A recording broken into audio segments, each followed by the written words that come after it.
Welcome বন্ধুরা, আমি সুভাষিস আর ইন্দ্রনীল দুজনে আপনাদের সামনে আমাদের সবার প্রিয় ডাকবাক্স চ্যানেলে, যেখানে আজকে আমরা ডিসকাস করে নেব আমাদের English Premier League game week 3-এর ব্যাপারে, আর দুটো গেম উইক যে চলে গেছে সেই কিছু খেলার ব্যাপারে। এখানে আজকে আমরা স্পেশালি এসছি এই কারণ গেম উইক 3 শনিবার শুরু হচ্ছে। গেম উইক তো শেষ হয়ে গেছে, এবার যারা যারা কী কী পারফর্ম করেছে সেটা আমি একটু বলে নিই শর্টকাটে। ম্যান ইউনাইটেড আবার হেরেছে নিজেদের মতো, ভগবানের ভুল, টিম কিছু করার নেই, তারা হারতেই থাকবে এবং শেষ করবে প্রিমিয়ার লিগ। যখন 30টা ম্যাচ পরের বছর শেষ হবে দেখতে পারবে না, বলে দিচ্ছি, মিলিয়ে রাখুন, 10 বা 12তে শেষ করবে, ঠিক আছে?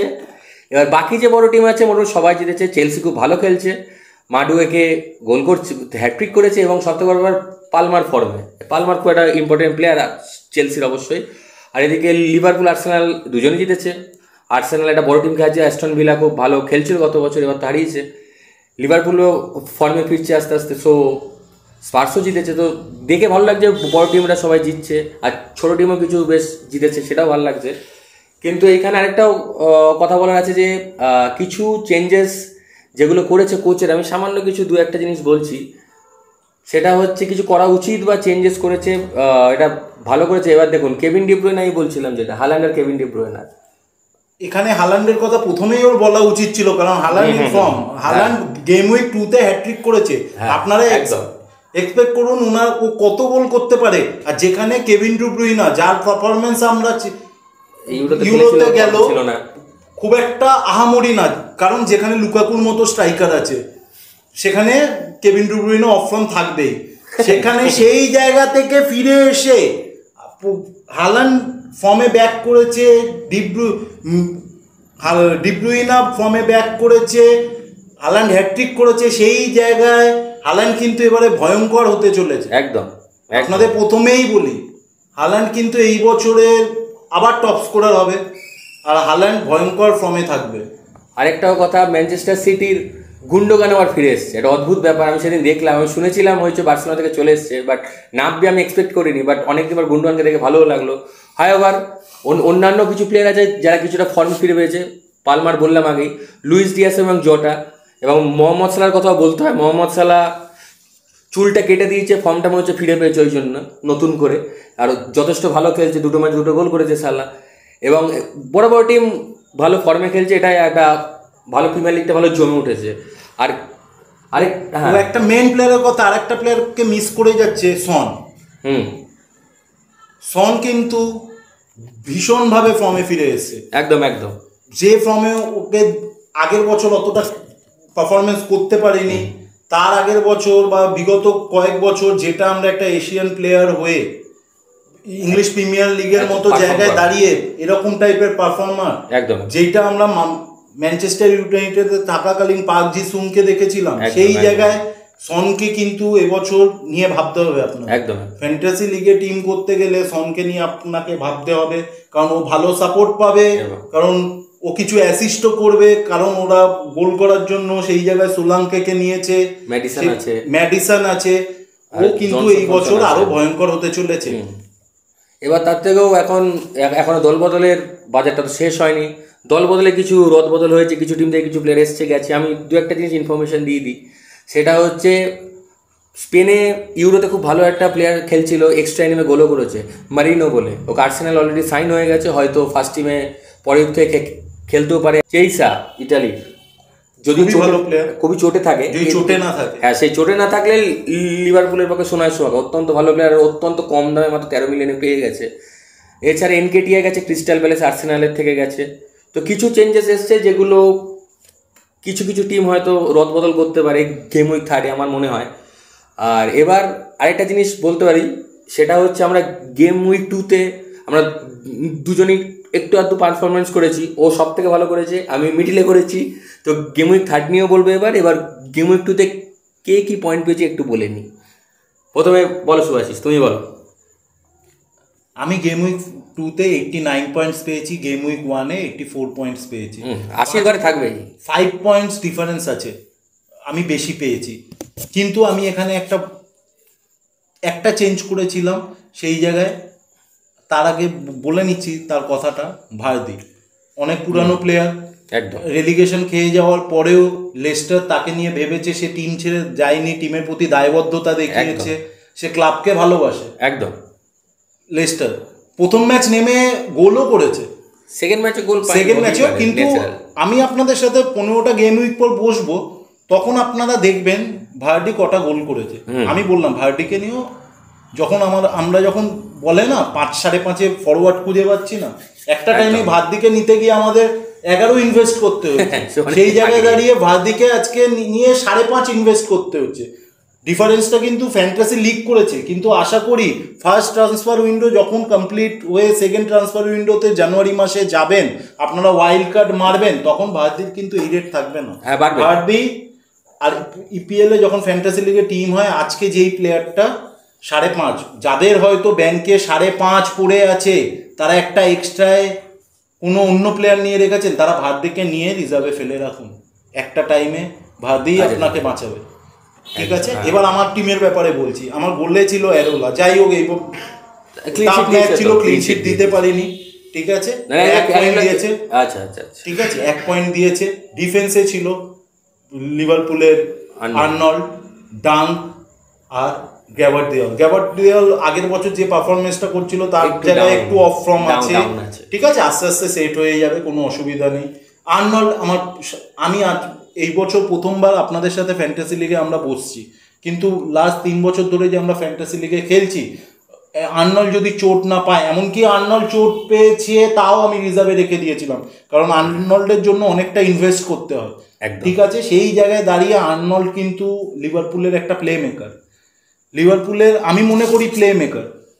তো আর্নল্ডকে আমি টিমে রাখতে ভালোবাসি। এই উইকে ও আমার আশা পূরণ করতে পারিনি, আশা করছি নেক্সট উইকে পূরণ করে দেবে ও আমার আশা।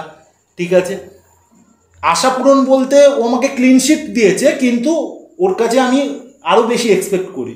তার মধ্যে আমার মাঝমাঠে ছিল লিভারপুলের সালা আর জটা।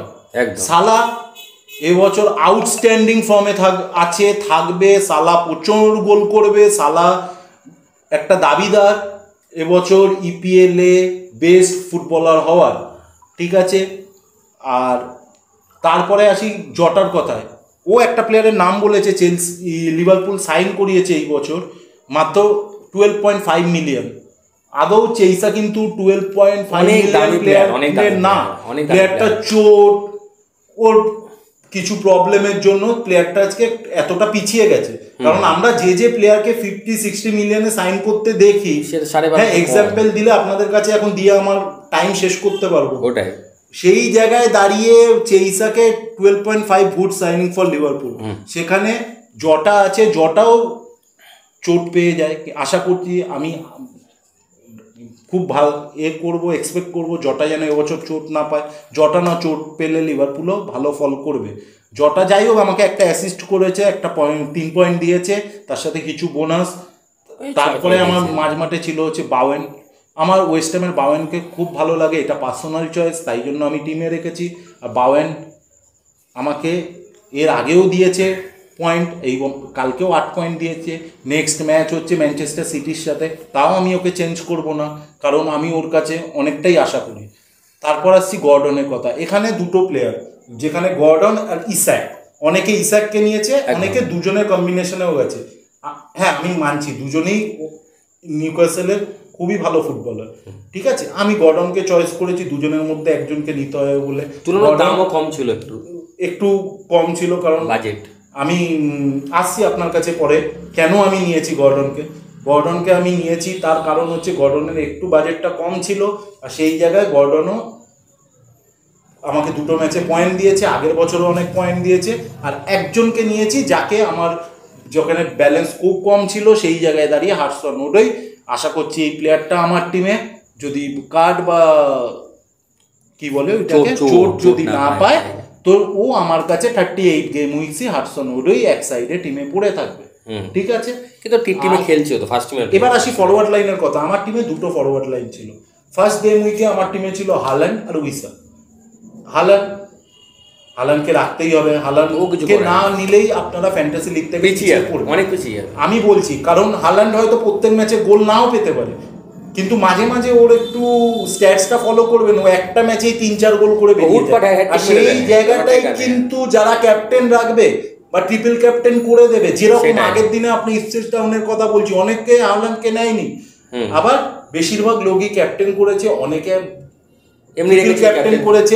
16 মিনিট পর কিন্তু যারা ট্রিপল ক্যাপ্টেন মেরেছে বা যারা ক্যাপ্টেন করেছে আর যারা নেয়নি, সবার মধ্যে কিন্তু একজনের মধ্যে গেছে আনন্দের সাথে, আর একজন গেছে কি বলবো 16 মিনিটে 2 গোল করে দিয়েছে। 80 সেকেন্ড ফরওয়ার্ডের কথা। ভারদিকে কেন নিয়েছি আমি, ভারদিকে নিয়ে একটু এক্সপেরিমেন্ট করেছিলাম, কারণ ভারদি অনেকদিন ধরে এই টিমটার সাথে আছে, ভারদি এই টিমটাকে বোঝে, ভারদি এই টিমটাকে, লেস্টার টিমটাকে জানে, প্রত্যেকটা প্লেয়ার ভারদিকে জানে, হয়তো ওর বয়স হয়েছে, ঠিক আছে, কিন্তু ভারদি বলের কাছে, ভারদি কিন্তু বক্স টু বক্স স্ট্রাইকার, ও বক্সে কিন্তু এখনো পর্যন্ত গোলের সন্ধান পেলেও গোল করবে। হ্যাঁ, কার জায়গায় নিয়েছিল উইসাকে আমি এই বছর এই সব উইকেও আমি উইসাকেই হয়তো কামব্যাক করাবো ভারদির জায়গায়, কারণ সেম প্রাইসে। তো আমি উইসাকে চেঞ্জ করেছিলাম, খালি লিভারপুলের হোম ম্যাচ ছিল, লিভারপুল ভালো ফর্মে আছে, সেই জায়গায় দাঁড়িয়ে আমি লিভারপুলের যে খেলা ছিল বলে অ্যানফিল্ডে আমি সেই জায়গায় উইসাকে চেঞ্জ করেছিলাম। কিন্তু এই উইকে আমার দুটো প্লেয়ারের মধ্যে, দুটো না সরি, আরও নাম বললে আরও বেড়ে যাবে, আমি 3টে প্লেয়ারের নাম বলছি। ফরওয়ার্ড লাইন আমার চেঞ্জ হবে, আমি টপে আছি ডাক বাক্সতে, আমার ফরওয়ার্ড লাইনে ভারদির জায়গায় হয় জোয়াও পেড্রো, ব্রাইটনের খুব ভালো খেলছে ব্রাইটন, জোয়াও পেড্রো, নাহলে উইসা, নাহলে ওয়েলব্যাক আসবে। ওয়েলব্যাক অনেক পুরানো প্লেয়ার, ব্রিটিশ প্লেয়ার, অনেক পুরানো প্লেয়ার, আজও সেই প্লেয়ারটা দুটো ম্যাচে দুটো নেমে গোল করছে, তার মানে প্লেয়ারের কোয়ালিটি আছে, তাই জন্য আজকে রেখে দিয়েছে একদম অ্যাজ লাইক ভারদির কথা যেটা বললাম, ঠিক আছে। আর তো আমার তবে ফার্স্ট চয়েস আমার উইসা, সম্ভবত উইসা আমার চেঞ্জ এই উইকে। আর আমার যে রিজার্ভ বেঞ্চ সেটা এই মুহূর্তে আমি বলবো না, কারণ আগে সবাইকে ব্যালেন্স করে 4-5টা ম্যাচ সব টিমের দেখি, তারপর আমি সত্যি বলছি বন্ধুরা, এই মুহূর্তে আমি রিজার্ভ বেঞ্চের উপর অতটা নজর দিইনি। আমি 4-5 উইকে গেলে আমি রিজার্ভ বেঞ্চের উপর নজর দেবো, ও এবার ওর টিমের ব্যাপারে কিছু বলবো। আমার টিমে আমি পয়েন্ট পেয়েছি 76। আমাদের মোটামুটি ডাক বাক্সর যারা গ্রুপে আছে অলমোস্ট 95% টিমে, সবার টিমে হাল্যান্ড আছে, অনেকে হাল্যান্ডকে রাখেনি, বোকামো করেছে অবশ্যই। হাল্যান্ড অলওয়েজ পয়েন্ট দেবে, সে তো ছিলই, ও তো বলেছেই। আরেকটা আমি প্লেয়ারকে নিয়েছিলাম ফুলহ্যামের মুনিজ, ভেবেছিলাম একটা লুজ ম্যাচ ছিল, হয়তো গোল পাবে, চেষ্টা করেছে, ওই জায়গায় স্মিথও গোল করে দিয়েছে। হাওয়েভার স্মিথও খুব ভালো আর্সেনাল থেকে এসেছে, ফুলহ্যামে গোল পায়নি। ইসাক ছিল, ইসাকের ফর্মটা মনে হচ্ছে অফ আছে, কারণ সে গোল করতে চান্স পাচ্ছে, গোল করতে পারছে না। গ্রান নাচো ছিল, গ্রান নাচো ইউনাইটেড এক্সট্রা নামাচ্ছে, যেটা ওদের মেন প্লেয়ার গতবার খেলেছে তাকে এক্সট্রাই নামাচ্ছে। আমি জানি না ইউনাইটেডের মাথায় কি সেন্স। আমি এই জায়গাটা ওকে একটু ব্রেক করছি। ম্যানচেস্টার ইউনাইটেড, আমি ম্যানচেস্টার ইউনাইটেডের ফ্যান বন্ধুরা, ঠিক আছে, ও বলেছে 10-12 থাকবে। আমি লাস্ট কিছু বছরের পারফরমেন্সে ম্যানচেস্টার ইউনাইটেডের ফর্ম খারাপ, কিন্তু আমি একটা কথা বলছি, ও সম্ভবত এই প্লেয়ারটার নাম বলবে যার জন্য ওর প্লেয়ার পয়েন্ট পায়নি, যার অফসাইডের জন্য গ্রাঞ্চো নিজের গোলটা পায়নি, এই জার্কি বলে প্লেয়ারটাকে আপনারা নজরে রাখুন, আগামী দিনের একটা ভালো ফুটবলার পেতে চলেছে। বলো। তারপরে আমার টিমে ছিল গর্ডন, 10 পয়েন্ট দিয়েছে, ভালো, আর যথেষ্ট ভালো খেলছে। বুকায়ো সাকা ছিল এবং দিয়াগো জটা ছিল, দুজনই 6-6 করে ইচ দিয়েছে। সাকাও একটা অ্যাসিস্ট করেছিল আর জটাও অ্যাসিস্ট করেছে। আর ডিফেন্স আমাকে বলতে একমাত্র পয়েন্ট দিয়েছে রায়া, ক্লিন শিট ছিল, অনেকগুলো সেভ দিয়েছে, তো 10 পয়েন্ট পেয়েছিলাম। গ্যাভার দেওয়া ছিল, হল ছিল নিউ ক্যাসেলের, হালওয়ার্ড বেলিস ছিল, তো ওরা 1-2 আর গ্যাভারডিয়াল 2। তো ডিফেন্স লাইনে আমাকে কিছু পয়েন্ট দেয়নি। আর ডিফেন্স লাইন আমি সবসময় একটু দুর্বলই রাখি, কারণ আমার ওপরের দিকে একটু বেশি ইনভেস্ট করতে থাকি। এবার কিছু আসছে, কিছু চেঞ্জেসের ব্যাপারে, যেটা আপনারা করলে হয়তো কিছু এফেক্টিভ হতে পারে। অনেকের টিমে দেখছি এজে আছে, এনকুকু আছে, তো আমার মতে এজে বা এনকুকুকে চেঞ্জ করে যদি আপনি লুইস ডিয়াস বা জটাকে নিতে পারেন, এই একটা সুবিধা আছে। ওয়াটকিন্স অ্যাস্টন ভিলার খুব ভালো প্লেয়ার, ফর্মে নেই, ওর জায়গায় আপনি কিছু চেঞ্জেস করে ভালো ফরওয়ার্ড আপনি নিতে পারেন। যেমন ও বললো জো পেড্রো বা ওয়েলব্যাক বা উইসা, এদের ওয়াটকিন্সের যা দাম তার থেকে অনেক কম আছে, আপনার বাজেটটাও বেড়ে যেতে পারে, এটাও একটা সুবিধা আছে। প্লাস আরেকটা জিনিস যেটা অনেকে করে, আমিও করেছি এই সপ্তাহে, সেটা হচ্ছে আমি প্রথম থেকেই যতদিন ধরে খেলছি, 3rd গেম উইক 4th বা 5th আমি একটা ওয়াইল্ড কার্ড মারি। তো এই সপ্তাহে আমি নিজের ওয়াইল্ড কার্ডটা মেরেছি, চেষ্টা করছি একটা ভালো টিম করার, কিন্তু যা বাজেট, তো ভালো টিম করা একটা মুশকিল আছে। তো হাল্যান্ড তো আছে এই টিমের সাথে, স্বাভাবিক থাকা। সাকাকেও রাখার চেষ্টা করছি, ডি ব্রুইনা, সন, যাদের যাদের রাখা যায় চেষ্টা করছি রাখার। আর ডিফেন্স লাইনেও আমি প্রতিবারই কম ইনভেস্ট করি, এবারও কম করছি। তো দেখি কি হয়, দেখা যায় কতটা কি চলে, কতটা কি ওঠে। আমি পিছিয়ে আছি, তো আমি চাই এগোতে জন্য একটু ওয়াইল্ড কার্ডটাও মারলাম, যাতে একটু পয়েন্ট আমার রাইজ হয়। তো আমরা আবার নেক্সট উইকে ফিরবো এবং আমরা তখন থার্ড গেম উইকে রিভিউ এবং ফোর্থ উইকে কি হবে আমরা সেটাও বলবো। কিন্তু মাঝখানে মনে রাখবেন, মাঝখানে ইন্টারন্যাশনাল ব্রেক আছে, 14 দিন কিন্তু খেলা হবে না, ইন্টারন্যাশনাল খেলা হবে। তখনও আপনারা একটু চোখ রাখবেন, কারণ অনেক প্লেয়ার ওই ইন্টারন্যাশনাল ব্রেকে চোট পেতে পারে। তো আপনার টিমে যদি থাকে তো আপনাকে তাদের চেঞ্জ করতে হবে, সেটা একটু দেখে নেবেন। আজকে শেষ করছি, চলুন বন্ধুরা, গুড বাই। আর যাওয়ার আগে লাইক অ্যান্ড সাবস্ক্রাইব করতে ভুলবেন না।